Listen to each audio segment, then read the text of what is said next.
Sa aming paglalakad ay may nakuha kaming urang. Urang ang tawag sa amin at hipon naman ang tawag sa Katagalugan.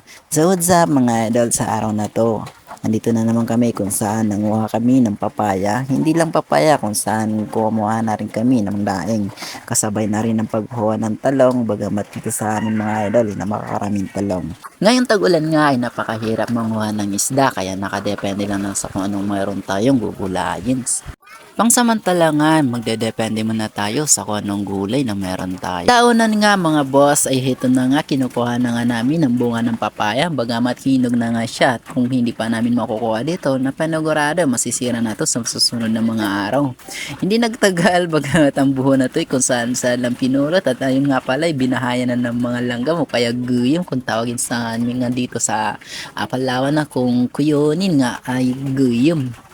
Bagamat yon sa kabilang puno naman ay paniguradong may bunga kaya hindi niya na ginamit ang kanyang pansongkit at inakyat na lang. Oo nga pala sa mga hindi nga pala nakikilala. Yes, alam ko naman na hindi pa naman tayo ganong nagbabiral yung mga videos natin kaya alam ko naman sa sarili ko na marami pang hindi nakakilala sa akin. Kaya naman nakikisuyo ako, nakikiusap na kung pwede naman ay pa-share naman ng aking video. Kung mapapansin mo nga ay sobrang henog na kung kaya't hindi pa natin napitas to sa ngayon ay baka sa susunod na araw hindi na ito mapapakinabangan. O nga pala yung papaya yung makabilis lang itong bulok o kaya mabilis masira. Minsan na naman dinadaanan ng kung ano man kumakain dyan gaya ng mga ibon.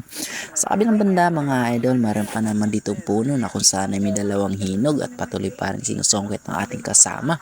At kasabi ko sa kanya, pitasin mo na hanggat may makukuha ka pa, hanggat nandyan pa dahil ngayon mabilis yung masira. Kung mapapansin mo mga boss talagang piritasin na o kailangan ng pitasin to dahil kunti na lang to at masisira na. Sa patuloy na pag-iikot-ikot namin dito sa kabakuran ng aking kuya, may napansin na akong ditong sili kung saan ay namumula na kanyang mga bunga. Ganun pa man mga boss, ito naman tayo kung saan tayo nangunguha na ng udag. Udag nga yung tawag sa amin dito at syempre kung saan nga ang tawag dito yung laing. Hindi ko nga alam kung anong tawag yan sa inyo. Baka naman pa-comment naman yan kung ano man tawag nyo dito sa klaseng ori ng gulay na to. Sapagkat ito masarap nga to. Sabi nga nila kapag ginataan to, wow, the best kapag hinaluan mo ng mga iba't ibang ori ng daing. Talaga namang mga boss, sobrang dami ng kanyang olpos yung udag na to. Kung saan ito mga boss ay magkamamahalan na rin mga gulay na to. Kung bibilihin mo mato sa palengke, talagang sinasabi ko magagastos ka rin dito.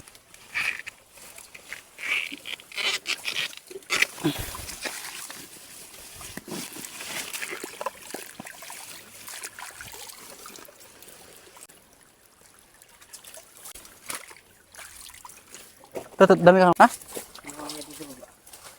Hindi na uragan tatlo na yan. Ito. Ito. Ayun dag to. Yung native. Ito. Bajang. Ito. Dahil nga sa iba't ibang ori ng tanim ng udag ng kuya ko dito, napagkakamalan na may badyang. Sabi ko naman sa kanya, okay lang yan kung badyang mo yan, matitikman mo naman yan kapag sobrang kati niya. Patuloy naman kami kumuha kapag may kilala niya rin kung udag nga or hindi. Kaya ayan, sabi ko sa kanya, kunin mo na lang yan, ikaw nang bahala dyan, kilala mo naman ng udag at hindi. Kapag naluto mo na sobrang kati, panigurado, hindi udag yan, badyang yan.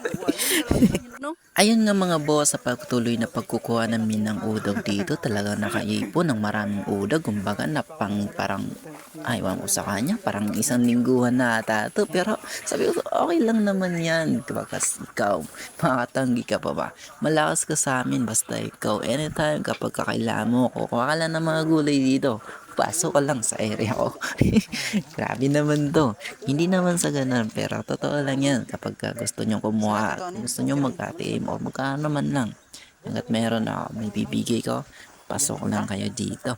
Ayun nga mga boss, sa patuloy namin parang kinakain na nga namin. May nakuha kaninang urang.